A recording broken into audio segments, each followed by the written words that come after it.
kabel atau hidrolik. Kali ini kita bahas apakah ganti kopling motor kamu itu lebih baik atau justru cuma bikin dompet kamu bocor. Nah, sebelum itu kamu harus tahu dulu apa itu kopling pada motor. Kopling merupakan sistem pemindahan tenaga dari mesin ke roda sepeda motor. Kopling diperlukan untuk meneruskan putaran proses engkol ke transmisi dan melepas hubungan antara poros engkol dengan transmisi ketika memindahkan gigi.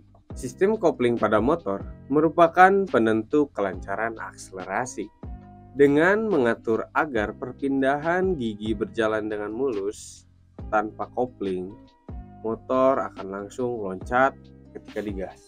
Untuk jenis kopling itu ada 3, diantaranya kopling manual, kopling ganda, dan kopling sentrifugal atau otomatis yang sering ada di motor matic. Tapi untuk topik kali ini kita bakal fokus di kopling manual aja ya, yang biasanya ada di motor 150 cc sport ke atas lah. Pada motor kopling manual, sistem kerja kopling dikendalikan dengan tangan kiri saat memindah posisi gigi transmisi.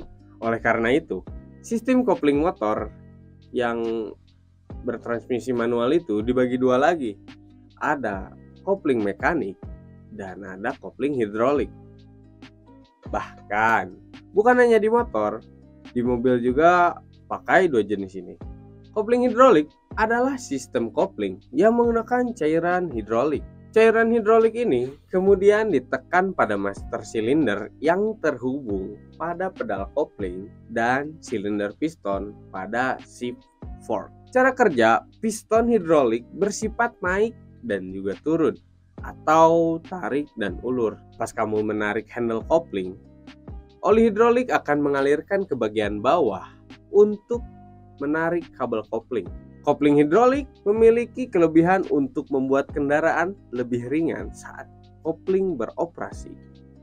Walau ada teknologi slipper clutch, kopling hidrolik masih terasa jauh lebih ringan di tangan. Sedangkan untuk kekurangan umum yang sering dialami kopling jenis hidrolik ini adalah kebocoran dan juga korosi. Pada kopling hidrolik, pemasangannya sendiri membutuhkan banyak komponen, serupa dengan pemasangan rem cakram, yaitu ada master silinder, selang penyalur minyak, dan piston hidroliknya sendiri.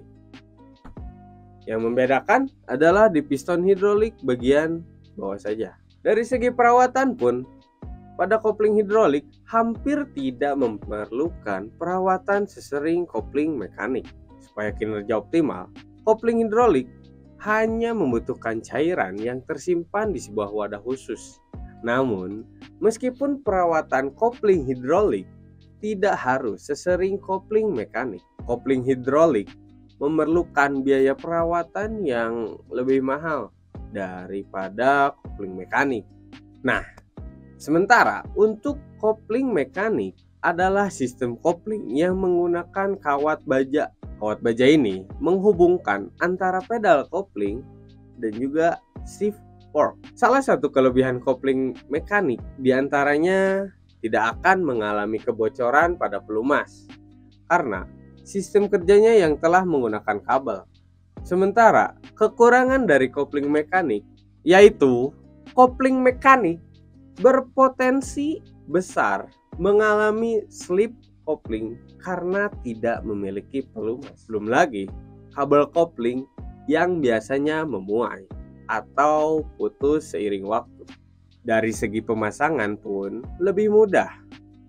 Kamu hanya perlu merakit terlebih dahulu unit plat dan rumah kopling. Perawatan kopling mekanik juga terbagi beberapa bagian. Ada perawatan kabel, pelindung kabel, dan pelumasan pada kabel. Walau terbilang lebih banyak, namun harga maintenance jauh lebih murah. Belum lagi salah satu fitur kopling mekanik yang tadi saya sebutkan, yaitu assist and slipper clutch, di mana fitur ini membuat kopling terasa ringan dan tidak perlu mengkhawatirkan engine brake berlebih saat menurunkan gigi. Yang manapun jenis koplingnya, cara kita berkendara dan juga cara kita merawat part tersebut bisa jadi penentu besar keawetannya. Seperti biasa, kalau kamu ada pendapat lain, kalian bisa tinggalin di bawah di kolom komentar. Saya pamit undur diri. As always, Ledeng Motor is the best.